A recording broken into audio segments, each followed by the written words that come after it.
ዳላድ ኢብራሂም በግብ ጠባቂ ቦታ ጀምሯል። ረጅም ሚፍታ በሲቲ ካፕ ኢትዮጵያ ቡና ፈጣኑን ጎል አስቆጥሮ እንደነበር የሚታወቅ ነው። ቅዱስ ጊዮርጊስ ፈጣን የማጥቃት እንቅስቃሴ፣ ረጃጅም ኳሶች በዚህ ረገድ ይታወቃሉ። ሁለተኛ ዓመቱ ላይ የሚገኘው ዳላድ ኢብራሂም ጋናዊ ግብ ጠባቂ በረጅም የመታው ኳስ ሳባ ሲቲ ካፕ ወይም በህዳሴ ዋንጫ የተገናኙበት ጨዋታ ከ2-0 መሪነት 3 ሰዓት ምናልባት የመጀመሪያ ጎል ሊሆን ይችላል። ዳላድ ኢብራሂም በተደጋጋሚ እየተመለከትን እንገኛለን። የአቤል ያለው አጋጣሚ የሚያስቆጭ ይመስለኛል። ምናልባት ዳላድ ኢብራሂም በቅርብ ዓመታት በኢትዮጵያ ቡና ከተመለከትናቸው ምርጥ ግብ ጠባቂዎች ተረኛው ኮከብ ይመስለኛል። ከዚህ በፊት በነ ንጉሴ ወልደ አማኑኤል አብዱ ሳላ ፈቱሽ አሊ ረዲ ቀጥሎ ቡናዎች የሚያስታውሱት የሚኮሩበት የግብ ዘብ ይመስለኛል። ዋው አቤል አንድ ለአንድ ግንኙነት ዳላድ ኢብራሂም ኳሱን በሚገባ ተቆጣጥሯል። አቤል በሊጉ ከ2015 በኋላ ለመጀመሪያ ጊዜ ነው ሲጫወት። በኦቤን የቀጥታ ስርጭት በጥሩ የፉክክር ስሜት ተጠናክሮ ቀጥሏል። በላይ ማጥቃት እንቅስቃሴ በዚህ ረገድ ግብ ጠባቂው ዳላድ ኢብራሂም ከራሱ ሜዳ ክፍል ላይ 2013 ሻምፒዮን ከ2016 ሻምፒዮን ጋር በአዛኝ ብር ይሰራል። ቀድማ የሚጣል ኳስ በስዊፐር ጎልኪፐር ሚና እየተጫወተ ይገኛል። ዳላድ ኢብራሂም ጀርባ የሚጣል ኳስ አቡበከር አዳሙ ተመስገን ዮሐንስ ከቦክሱ ውጪ 1991 እስከ 2004 ድረስ በቅዱስ ጊዮርጊስ ቆይታ አድርጓል። ዳላድ ኢብራሂም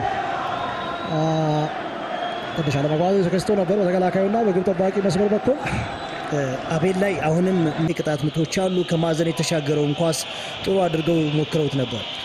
ምናልባት በዚህ ሰዓት ፓንች አድርጎ አውጥቷል ዳላድ ኢብራሂም። ኢትዮጵያ ቡና ለመጀመሪያ ጊዜ ከውጭ ካመጣቸው ግብ ጠባቂዎች እጅግ በጣም ምርጡ ግብ ጠባቂ ሃሪሰን ሄሱ እንደነበር ይታወሳል።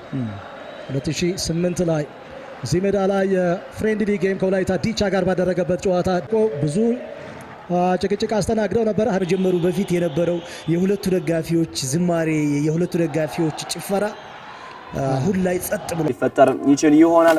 ኢትዮጵያ ቡና በውድድር ዘመኑ ቀና የሚያደርግ ውጤት ላይ አይደለም። በጨዋታ ጅምር አማኑኤል ጋር ኳስ በረጅሙ ደርሷል። አማኑኤል ዋንጫ ግን በዚህኛው አጋጣሚ ሚታማ ወይ ሚሸነፍ አልነበረም። በቀላሉ አሁን አደገኛ የቆመ ኳስ የወገኔ ኳስ እንጂ በዛ ይመስላል ግን በመጨረሻ በሚገባ ኢብራሂም ዳላንድ ኳሷን መቆጣጠር ችሏል። ባሳለፈው የውድድር ዘመን አስደናቂ የጨዋታ ጊዜዎች ነበሩት። ግብ ጠባቂ ቀላሉ በድጋሚ ንጋቱን ዳዊት ወገኔ ጥሩ 1-2 የወገኔ ኳስ እንዴት ነው የሚጣፍጠው! በድጋሚ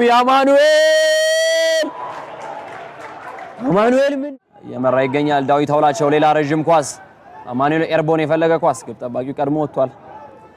ከጨዋታ ውጭ የሚመስል ነበር። አማኑኤል ኳስ ነካ። የመልሱ ወራዎች አግኝቷል። አንድ ቢጫ ካርድ ብቻ ነው የተመለከተው። በእርግጥ ብቻ አይባልም ለግብ ጠባቂ። አራቱን ጨዋታዎች መጫወት ችሏል። አንድ ጨዋታ ብቻ ነው ያለፈው በአሰልጣኝ ገብረመድህን ኃይሌ።